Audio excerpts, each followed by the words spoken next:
आप सभी को इस प्रैक्टिस सेट को ज़रूर लगाना है। यदि आपके 15 में से 12 क्वेश्चन सही होते हैं तो आपकी तैयारी ठीक चल रही है। यदि आपके 12 से कम क्वेश्चन सही होते हैं 15 में से, तो ये समझिए अभी आपको बहुत ही मेहनत करने की आवश्यकता है। इसलिए आप लोग इस प्रैक्टिस सेट को ज़रूर लगाएं।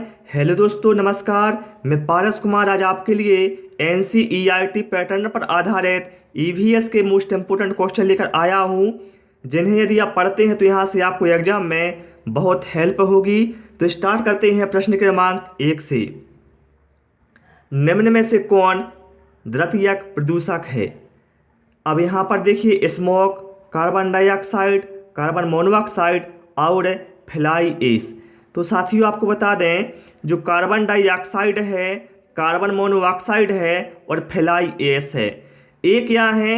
ये तीनों हैं प्राथमिक प्रदूषक। प्राथमिक प्रदूषक वह प्रदूषक होते हैं जो अपने स्रोत से निकलकर सीधा प्रदूषित करते हैं।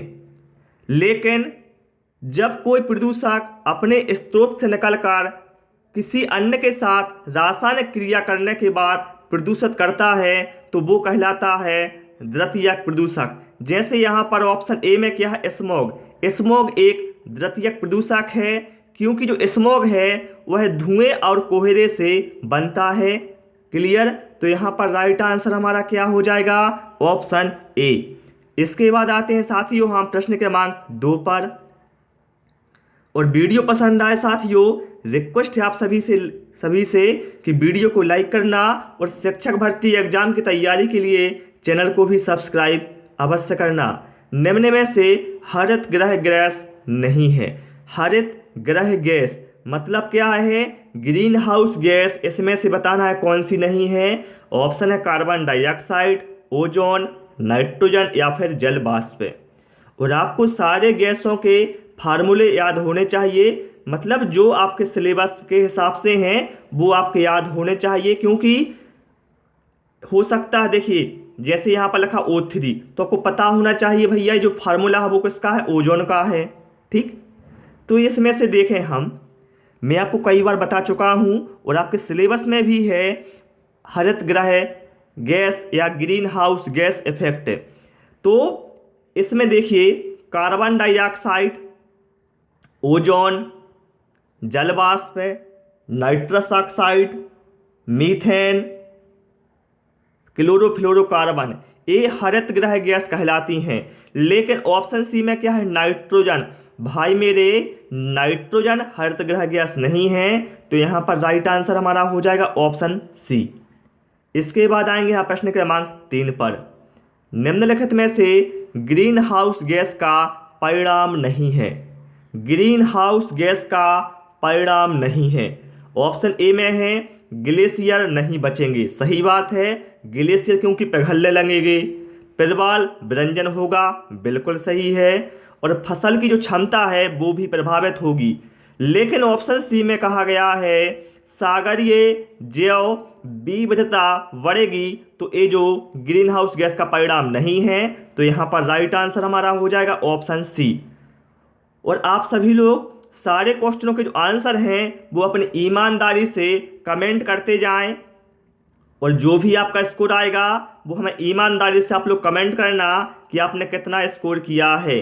ध्वनि का वेग अधिकतम होगा इस्पात में, वायु में, जल में या फिर निर्वात में। तो ध्वनि का जो वेग है वो अधिकतम होगा इस्पात में। ऑप्शन ए यहाँ पर राइट आंसर हो जाएगा। इसके बाद प्रश्न क्रमांक 5 पर आ जाते हैं। सर्वाधिक भेदन क्षमता वाली विकिरण का उदाहरण है। ऑप्शन है एक्स किरणें, गामा किरणें, अल्फा किरणें या फिर अवरक्त किरणें। तो यहाँ पर राइट आंसर है ऑप्शन बी, गामा किरणों की जो भेदन क्षमता होती है वो अधिक होती है। प्रश्न क्रमांक 6 पर आ जाते हैं। इनमें से कौन सी नदी का उद्गम भारत में नहीं है? गंगा, कावेरी, कृष्णा या फिर ब्रह्मपुत्र। तो यहाँ पर राइट आंसर हमारा होगा ब्रह्मपुत्र। इसका जो उद्गम है वो भारत में नहीं है। आप सभी लोग हमें कमेंट करके बताएं कि ब्रह्मपुत्र नदी का उद्गम कहाँ से होता है। ठीक है, चलिए प्रश्न क्रमांक 7 पर आते हैं। और यदि आपको साथियों टाइम कम पड़ता है किसी भी क्वेश्चन का आंसर देने में तो वीडियो को पुश करें, फिर आप सोचें इसका आंसर क्या होगा। चलिए, चिपको आंदोलन किस राज्य से संबंधित है? ऑप्शन है केरल, कर्नाटक, मध्य प्रदेश या फिर उत्तराखंड। देखिए, चिपको आंदोलन जो कि एक पादप संरक्षण को लेकर आंदोलन था और यह उत्तराखंड के रैणी नामक गांव से संबंधित है। ठीक है, राज्य का नाम पूछा जाए बताना है उत्तराखंड, गांव का नाम पूछा जाए बताना है रैणी गांव, जिला का नाम पूछा जाए बताना है चमोली जिला। किससे संबंधित था बताना है पादप संरक्षण या पेड़ों की कटाई को लेकर। ओके, चलिए प्रश्न क्रमांक 8 पर आ जाते हैं। प्राकृतिक गैस का मुख्य अवयव है? ऑप्शन है प्रोपेन, मेथेन, ब्यूटेन या फिर एथेन।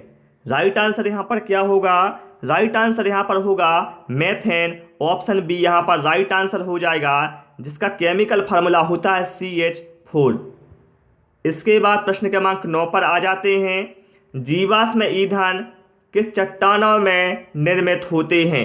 आग्नेय चट्टानों, कांतित चट्टानों, परतदार चट्टानों या फिर इनमें से कोई नहीं।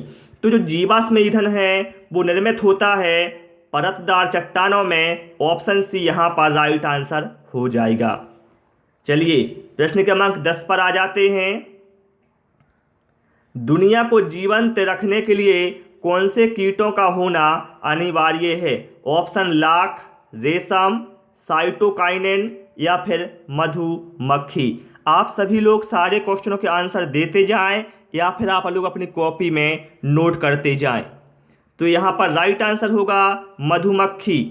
ओके, प्रश्न क्रमांक 11 पर आ जाते हैं। निम्न में से कौन सा एक प्राकृतिक परितंत्र का उदाहरण है? ऑप्शन है आम का बाग, गेहूं का खेत, घास का मैदान या फिर एक्वेरियम। देखिए, प्राकृतिक परितंत्र से मतलब क्या होता है? वे परितंत्र जो पूर्ण रूप से सौर विकिरण पर निर्भर रहते हैं उन्हें हम प्राकृतिक परितंत्र कहते हैं। जैसे जंगल हो गया, घास का मैदान हो गया। तो यहाँ पर देखिए राइट आंसर हमारा क्या हो जाएगा? ऑप्शन सी, जो घास का मैदान है ये प्राकृतिक परितंत्र का उदाहरण है। तो ऑप्शन सी यहाँ पर राइट आंसर हो जाएगा। प्रश्न क्रमांक 12 पर आते हैं। निम्न में से किस कार्य से पारिस्थितिक संतुलन बिगड़ता है? वन महोत्सव, लकड़ी काटना, वन रोपण या फिर सामाजिक संरक्षण। तो देखिए, वन महोत्सव, वन रोपण और सामाजिक संरक्षण, भैया इनसे तो संतुलन नहीं बिगड़ता है, लेकिन यदि आप लकड़ी काटते हैं मतलब वृक्षों की कटाई करते हैं तो इनसे क्या है? प्राकृतिक संतुलन बिगड़ता है। तो यहाँ पर राइट आंसर हमारा क्या हो जाएगा? Option B. ओके, चलिए प्रश्न क्रमांक 13 पर आ जाते हैं। प्रकाश संश्लेषण द्वारा ऊर्जा का कितना प्रतिशत भाग रासायनिक ऊर्जा में परिवर्तित होता है? ऑप्शन है 1 से 10%, 1 से 5%, 1 से 20% या फिर 1 से 2%। तो यहाँ पर राइट आंसर हमारा होगा 1 से 2%, जो दिया है ऑप्शन डी में, यही अपना यहाँ पर राइट आंसर हो जाएगा। चलिए प्रश्न क्रमांक 14 पर आते हैं। परितंत्र में मानव होता है? ऑप्शन है शाकाहारी, मांसाहारी, सर्वाहारी या फिर अपघटक। तो परितंत्र में जो मानव होता है वो होता है सर्वाहारी। ऑप्शन सी यहाँ पर राइट आंसर हो जाएगा। ओके, चलिए प्रश्न क्रमांक 15 पर आते हैं। और आप सभी लोग हमें इस क्वेश्चन के बाद कमेंट करना कि आपने वास्तव में कितने क्वेश्चन सही किए हैं इन 15 क्वेश्चनों में से। चलिए, एक तालाब पारितंत्र में बड़ी मछलियाँ, कछुए एवं मेंढक होते हैं। ऑप्शन है उत्पादक, प्रथम श्रेणी के उपभोक्ता, अपघटक या फिर द्वितीय श्रेणी के उपभोक्ता।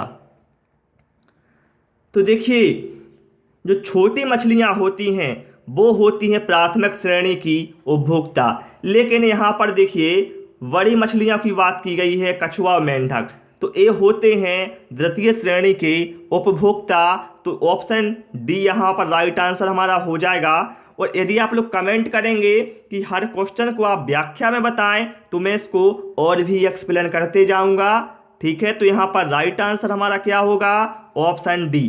तो डियर साथियों, इसमें हमने 15 महत्वपूर्ण क्वेश्चन पढ़ लिए हैं, वो भी आपके सिलेबस के अनुसार। उम्मीद है आपको क्लास पसंद आई होगी। आपने कितना स्कोर किया है कमेंट करें। वीडियो पसंद आया हो वीडियो को लाइक करें, चैनल को सब्सक्राइब करें। Thanks for watching this video.